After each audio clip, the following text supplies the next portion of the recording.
Guiding death. A man worked alone at a lighthouse with his 15-year-old son. One stormy night, he realized he was in dire need of supplies: food, water, propane for the generator, and decided to head into town. Since the man lived 20 miles from the nearest neighborhood and 30 from the nearest store, he thought it would be best to leave his son alone.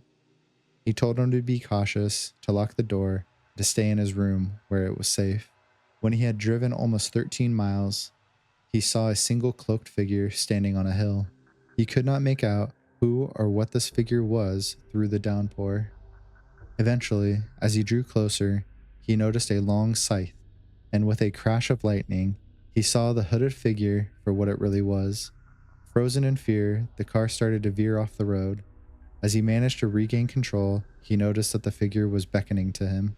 The man feared what would happen to his son more than himself, so he turned the car around and raced back home. When he got inside, he locked the door and called to his son, weeping. When he found him, he embraced his fear that this would be their last moments together. He told his son to remain in his room until he called him or until morning came. Just then, the door broke to splinters and the figure walked in. In the dimly lit room, the man could clearly see his disfigured skull and long, sharp scythe. He knew his time was up and stood to face the figure honorably. The figure then spoke. "I'm sorry to have frightened you on the road. Your time has not yet come." Flooded with relief, the man called out and asked why the figure had been beckoning to him. The figure went on to say, "I merely wish to inquire where I might find your son. I need assistance." I never asked to know about things before they were going to happen. I didn't want to know when people were going to die. Death, though, has its own way of doing things. It all started when I was browsing a part of the internet I shouldn't have been, and stumbled upon a ritual. All it needed was a couple of candles, a knife, and some of my blood, and I would be able to predict the future.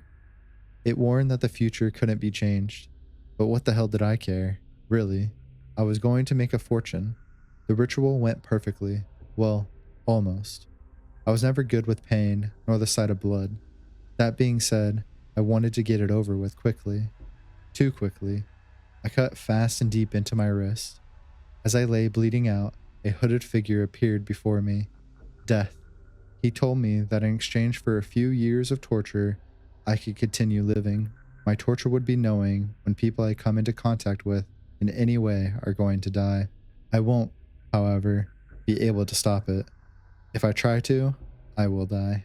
I watched helplessly as my mother, brother, and wife died, and there wasn't a thing I could do about it.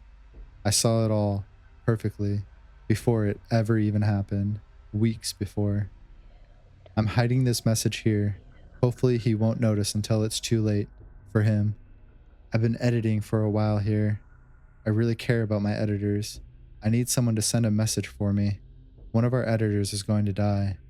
Someone tell Ricardo not to go outside for a while. The footprints. The kid woke up gasping, having just had a nightmare.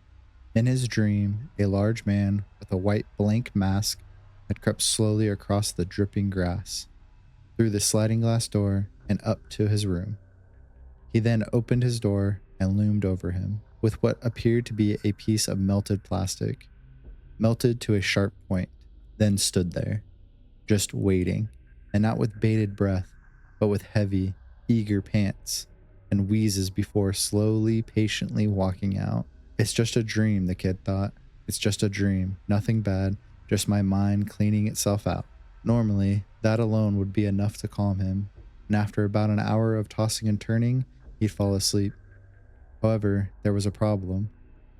He desperately needed to use the restroom, and the restroom was across the hall which was currently dark enough to hide a large stranger and his blackened, jagged shank. "It's fine, I can hold it, it's fine." Then a fresh wave of pain swept through his clenched muscles, and he had to face it. He had to go, now. Mustering his courage, he leapt from his bed, threw open his door, and dashed down the hall into the bathroom, slamming the door closed and locking it. With the last vestige of control, he held it long enough to pull the toilet lid down and get situated before he relieved himself. For a few seconds, he laughed a little at his foolishness. A dark creature outside his door stalking him? Please. And to think, he actually took his paranoia to such lengths as to run down the hall like that. He chuckled to himself again and reached down to pull his pants up. His smile froze as he got up, still staring at the floor as he realized it was already too late. Muddy footprints were on the tiles leading in from the door. They didn't lead out. I'm worried about my son. I'm very worried about my son. More than worried at this point, terrified. His behavior these past few weeks is not normal, not healthy. It makes me think there's something wrong. At first, he would just come and stand at the doorway. He did this at night. Just before I'd be ready to fall asleep, I'd roll over to turn off the lamp, and he'd be standing there in the doorway. I used to try and speak to him. I don't do that anymore. He never has answered me. He just stares. A couple days ago, he graduated from standing in the doorway to coming in and sitting on the bed. He still doesn't speak. I've asked him what he wants. I've asked him if anything is bothering him. It's not like him to be so quiet. He usually waits until my wife is asleep. That's the part that gets me. She always falls asleep before me. He has never come in when she's awake. But then, she didn't have a hand in this. If something doesn't change soon, I don't know what I'm going to do. I'm starting to feel like he knows that I'm the one who killed him. Last call. You sit quietly in the pew as the preacher talks, but you couldn't care less. You just can't wait to leave the dreadfully boring church that you were dragged to unwillingly. Just as you think you are about to snap and start throwing things, you feel a buzz in your pocket and reach to grab your phone. More than willing to latch on to the first excuse you can find to leave the room, you walk down the aisle and outside as quickly as you can in a calm fashion, avoiding the glares and frowns people from either side throw your way.